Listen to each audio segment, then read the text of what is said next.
नमस्कार, कुंडली टीवी देख रहे सभी दर्शकों का स्वागत है। इस वक्त की बड़ी खबर लिए मैं हूं आपके साथ कृतिका। दरअसल इस वक्त की बड़ी खबर आ रही है अमरनाथ से, जहां पर इस साल की 2020 की जो यात्रा है उसे रद्द कर दिया गया है। दरअसल कई कारण हैं इस यात्रा को रद्द करने के पीछे। कोरोना जैसे कारण और साथ ही तैयारियां वहां पर पूरी नहीं थी। ऐसे तमाम कारणों की वजह से हालांकि उम्मीद ये भी जताई जा रही थी कि 15 दिनों के लिए यात्रा को चालू किया जाएगा, लेकिन अब उन तमाम जो दावे किए जा रहे थे, जो तमाम उम्मीदें थी, उन सभी पर पानी फिर चुका है और जो यात्रा थी वो इस बार 2020 की यात्रा को रद्द कर दिया गया है। अधिक जानकारी के साथ इस वक्त हमारे साथ में है क्या कुछ जतिन जी, जिस तरीके से तमाम जानकारी मिल रही थी कि 15 दिन के लिए इस यात्रा को रखा जाएगा, लेकिन अब उन तमाम जो तैयारियां थी वो भी पीछे छूट चुकी हैं और जो उम्मीदें थी लोगों की, जो श्रद्धालु उम्मीद लगाए बैठे थे कि वो लोग जाएंगे इस बार दर्शन करने के लिए, उनकी उम्मीदों पर भी पानी फिर गया है। बिल्कुल कह सकते हैं कि जो श्रद्धालु थे, शिव भक्त थे, उनकी उम्मीदों पर ये सबसे बड़ा झटका लगा है। उनकी उम्मीदों पर पानी फिर चुका है, क्योंकि उनको लगता था कि चलो कोई बात नहीं, जो अमरनाथ यात्रा के दो रूट है, पहलगाम और बालटाल, एक ही रास्ते से यात्रा होनी थी। तो उनको लगता था चलो कोई बात नहीं, 15 दिनों के लिए है, हम टेस्ट कराएंगे, क्योंकि कोविड टेस्ट कराना भी बड़ा ज़रूरी था, तो चले जाएंगे। लेकिन अभी कुछ समय पहले ही एक ब्रेकिंग न्यूज़ आई है हमारे पास। उसमें बोला गया है कि इस बार की जो अमरनाथ यात्रा है उसको रद्द कर दिया गया है। सबसे बड़ा कारण बताया गया है कि तैयारियां हैं वो नहीं हो पाई, क्योंकि ये यात्रा रद्द हो गई या होनी थी, ये कहना जितना आसान लगता है, वहाँ पे ये यात्रा उतनी ही मुश्किल है। बड़ा ही मुश्किल भरा रास्ता है ये। बालटाल के रास्ते से होनी थी, 16 किलोमीटर का ट्रैक था, 2 किलोमीटर तो पैदल ही था जो नीचे ग्राउंड पे था, उसके बाद 14 किलोमीटर की लगातार ट्रैकिंग थी। बड़ी मुश्किल था। इसमें भी 2 लंगर लगने थे। एक तो लगना था बिल्कुल नीचे जहाँ से एंट्री पॉइंट है, और दूसरा लगना था गुफा के पास। तो रास्ते में बर्फ़ भी काफ़ी होती है, यात्रा भी काफ़ी मुश्किल में थी। तो ऊपर से कोरोना वायरस का जो साया चल रहा है, जो जितना भी प्रशासनिक अमला था वो सारा तैयारियों में लगा हुआ था, लोगों की सेवा में लगा हुआ था। दूसरी तरफ जो कोरोना वायरस की वजह से मुश्किल हालात हैं, तो तैयारियां उस तरह से नहीं हो सकी, इसलिए इस यात्रा को बंद कर दिया गया है। अभी ये यात्रा नहीं होगी। उम्मीद की जा रही है कि अगर कोरोना वायरस खत्म होता है तो अगले वर्ष ये यात्रा हो सकती है। लेकिन अगर कुछ राहत की बात है शिव भक्तों के लिए, तो सिर्फ और सिर्फ यही है कि ऑनलाइन दर्शन वो चलते रहेंगे। सिर्फ ऑनलाइन जो भक्त दर्शन करना चाहते हैं वो करेंगे। जो लोग फिजिकली वहां पर जाना चाहते थे वो नहीं हो पाएंगे इस बार। जी जितिन जी, अगर आपने जिस तरीके से बात बताई कि ऑनलाइन दर्शन कर सकेंगे, तो श्रद्धालु किन माध्यमों से, ऑनलाइन या किसी चैनल पे, या क्या कुछ माध्यम है दर्शकों के पास? हाँ बिल्कुल, दूरदर्शन पे सुबह और शाम को लगातार अमरनाथ यात्रा जी की जो आरती है वो दिखाई जाती है। शाम को भी 6 बजे और सुबह भी 5:30-6 बजे दिखाई जाती है। जो लोग ऑनलाइन दर्शन करना चाहते हैं वो भी बिल्कुल रियल टाइम में वहाँ पर क्या हो रहा है वो सारी चीज़ें आपको दिखेंगी। जो वहाँ पर ब्राह्मण है जो पूजा आरती अर्चना वगैरह करते हैं, वो आपको रियल टाइम में ही दिखेंगे। आप आरती का आनंद अपने घर पर ही उठा सकते हैं, और जो भोले की कृपा है आपको घर बैठे ही मिलेगी। और शायद ये अच्छा भी है, क्योंकि पहले ही कोरोना वायरस चल रहा है। जम्मू से लेकर जो बालटाल का रूट है, वहाँ पर इस रास्ते पर जितने भी डिस्ट्रिक्ट पड़ते हैं JNK के, उसके ज़्यादातर जो ज़िले हैं वो कोरोना की वजह से रेड जोन डिक्लेयर किए जा चुके हैं। ऐसा नहीं है कि आप एक दिन से, जैसे पंजाब से पड़ोसी राज्य है जम्मू और कश्मीर का, आप यहाँ से चलें और शाम को आप बालटाल पहुँच जाएं, ऐसा नहीं होता। आपको वहाँ पर पहुँचने के लिए भी 2 दिन मिनिमम लगते हैं। ऐसे में आप जब उन ज़िलों में से गुजरेंगे तो आपको वहाँ पर स्टे भी करना होगा। तो खतरा हमेशा बना रहता है कि जो संक्रमण है वो आपको भी हो सकता है, और वहाँ पर जाएंगे, दर्शन करेंगे, वापस आएंगे, अपने घर पर रहेंगे, तो और लोगों के लिए भी ये समस्या है। कहीं ना कहीं जो सरकार ने जो निर्णय लिए है वो तो सही है, लेकिन जो शिव भक्त हैं वो जाहिर है कि मायूस होंगे। बिल्कुल बिल्कुल। जितिन जी, जिस तरीके से अगर पिछले साल के आंकड़ों पर अगर हम नजर डालें तो काफी लोग दर्शन करने के लिए गए थे, लेकिन पिछले साल भी जो मुझे याद आ रहा है कि किन्हीं कारणों की वजह से उस यात्रा को पहले ही बंद कर दिया गया था। कई दिन पहले ही वो यात्रा बंद हो गई थी। क्या कारण थे उस यात्रा को? हाँ, पिछली बार भी ये था कि पिछली बार की जो यात्रा थी वो हिस्ट्री थी कि सबसे लंबी यात्रा चलनी थी, 2 महीने के करीब यात्रा चलनी थी। लेकिन एन मौके पर क्या हुआ, यात्रा जो रूट है वहाँ पर पाकिस्तान का बॉर्डर नज़दीक पड़ता है। अनंतनाग डिस्ट्रिक्ट वहाँ पर नज़दीक पड़ता है, जहाँ पर सबसे ज़्यादा डिस्टर्बेंस रहती है। वहाँ पर राइफल मिली थी, स्नाइपर राइफल मिली थी। तो उसके बाद खबरें आई, वहाँ पर जो मिलिटेंसी की खबरें भी आई कि वो यात्रा को अपना निशाना बना सकते हैं, इसलिए सरकार हरकत में आई। तो फिर सरकार ने क्या किया, एडवाइजरी जारी की। उस एडवाइजरी में बोला गया था कि जितने भी श्रद्धालु हैं और जितने भी टूरिस्ट हैं वो JNK को छोड़ दें। तो सबसे पहले तो किसी को समझ में नहीं आया कि आखिरकार ये हो क्या रहा है। जो सरकार की एडवाइजरी है उसको फॉलो करना पड़ेगा, एकदम से यात्रा भी रोक दी गई। तो जो श्रद्धालु थे उनको भी वापस भेज दिया गया, जो जितने भी टूरिस्ट थे वो भी अपने जिम्मेवारी समझी उन्होंने, वो भी वापस आ गए। अगले दिन यात्रा सस्पेंड कर दी गई, पता नहीं था कि कब कितने दिनों के लिए की गई।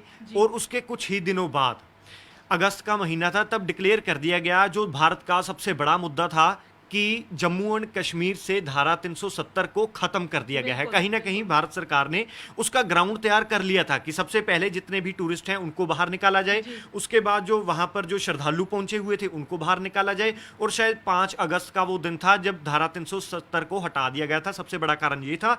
सबसे लंबी यात्रा थी। मैं आपको कुछ डाटा भी यहां पर दिखाना चाहूंगा। अगर पिछली बार देखें तो पिछली बार यात्रा थी, टोटल 32 दिन चली थी, और 10-12 दिन अभी और पड़े थे यात्रा को, और सब 3,42,883 लोगों ने दर्शन किए थे।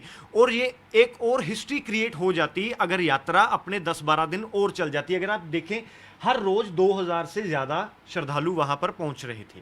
तो 2014 वो वर्ष था जब सबसे ज्यादा श्रद्धालु अमरनाथ यात्रा के दर्शन करने पहुंचे थे। उस वर्ष 44 दिनों की यात्रा थी, और 3,72,000 से ज्यादा श्रद्धालु वहां पर पहुंचे थे। और उसके बाद अगर आप 2015, 16, 17, 18 की बात करें तो इतने श्रद्धालु नहीं पहुंचे, हालांकि वो 2.5 लाख से ज्यादा ही रहते थे।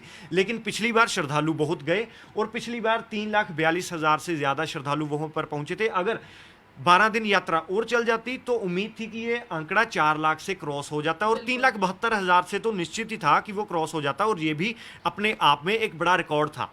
लेकिन उम्मीद इस वर्ष पे टिकी थी कि पिछली बार जो यात्रा रद्द कर दी गई 12 दिन पहले, तो उम्मीद थी कि इस बार यात्रा ज्यादा चलेगी। लेकिन जनवरी महीने में भारत में भी कोरोना वायरस ने दस्तक दे दी। दिसंबर में, नवंबर के लास्ट में, शायद 31 नवंबर था, चाइना में केस मिला। उसके बाद सबसे पहले चाइना में, फिर भारत में इन्फेक्शन में हुआ इसमें। तो यात्रा को सस्पेंस बना हुआ था कि होगी या नहीं होगी।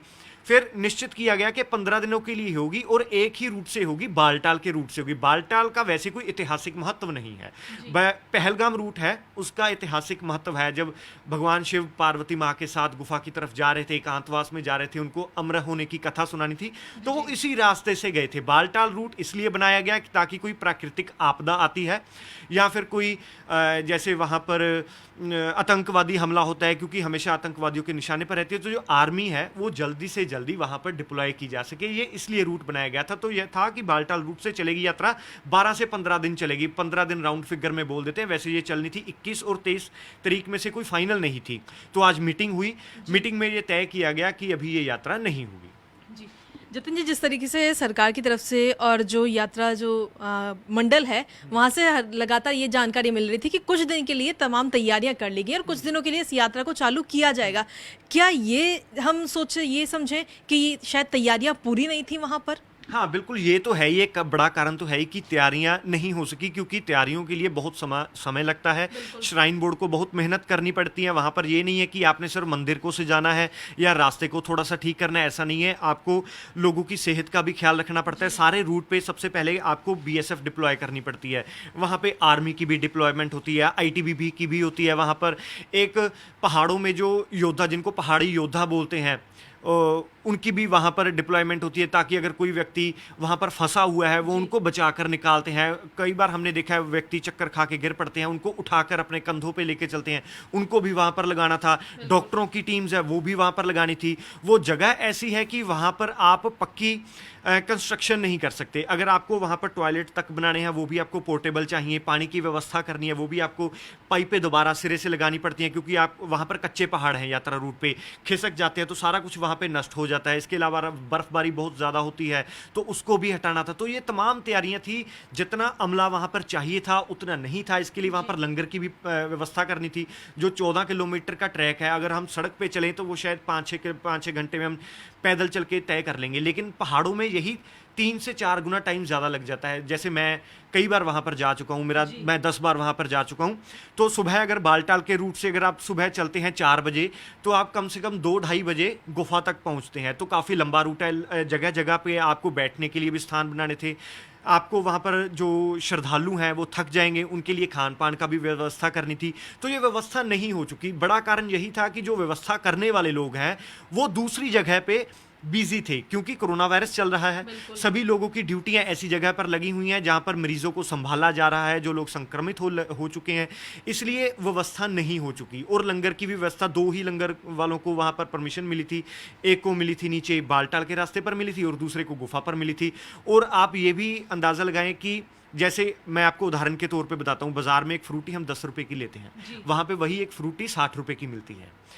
और श्रद्धालुओं का ये खर्चा ना हो तो ये सारी व्यवस्थाएं मुफ्त में दी जाती हैं, एज ए प्रसाद के रूप में दी जाती हैं लंगर वालों के लिए। और अगर एक सिलेंडर यहाँ पर हम 600 रुपये का खरीदते हैं तो वहाँ पर 1200 रुपया तो एक खच्चर वाला लेता है सिलेंडर को ऊपर लेके जाने का। तो ये खर्चा भी बहुत होना था, तो खच्चर वालों को भी वहाँ पे पहुँचना था, सारा सामान भी वहाँ पे पहुँचाना था, इतना टाइम लग नहीं सका और ना ही वहाँ पर इतने लोग थे। इसलिए इस यात्रा को बस रद्द कर दिया गया, ताकि जो ये तैयारियां हैं वो नहीं हो सकी, इसलिए इसको रद्द कर दिया गया। क्या उम्मीद की जाए कि अगले साल ये यात्रा होगी या श्रद्धालुओं को बाबा बर्फानी के दर्शन होंगे? बिल्कुल, उम्मीद तो यही है कि भगवान शिव शायद अगली बार, इस बार तो रूठे हुए हैं, शायद अगली बार वो प्रसन्न होंगे और अपने भक्तों को अलाउ ज़रूर करेंगे कि हाँ वो वहाँ पर जाएं और वहाँ पर उनका आशीर्वाद लें। उम्मीद तो यही है और उम्मीद पे ही दुनिया कायम है कि 2021 जो आएगा वो अच्छा होगा। क्योंकि वैसे भी देखा गया है जो 2020 है वो काफ़ी, जो लोग हैं वो बोलते हैं कि बड़ा भारी वर्ष है, क्योंकि बीमारियाँ भी आ रही हैं, लोगों के नुकसान भी हो रहे हैं, जो लोग एक जगह से दूसरी जगह जाना चाहते हैं वो भी नहीं जा पा रहे, अलग अलग जगह पे फंसे हुए हैं। तो उम्मीद करते हैं कि 2021 जो होगा अच्छा होगा सबके लिए। जी जतिन जी, तो जिस तरीके से तमाम जानकारियां मिल रही हैं और इस वक्त की बड़ी खबर भी लगातार हम आपको बता रहे हैं कि बाबा बर्फानी के जो जितने भी श्रद्धालु हैं, जितने भी भक्त हैं, उनके लिए कोरोना वायरस ने एक झटका दे दिया है कि इस बार जो अमरनाथ यात्रा 2020 है उसे रद्द कर दिया गया है। हालांकि बाबा बर्फानी के दर्शन सुबह और शाम को दूरदर्शन पर आप जरूर कर सकते हैं। नमस्कार।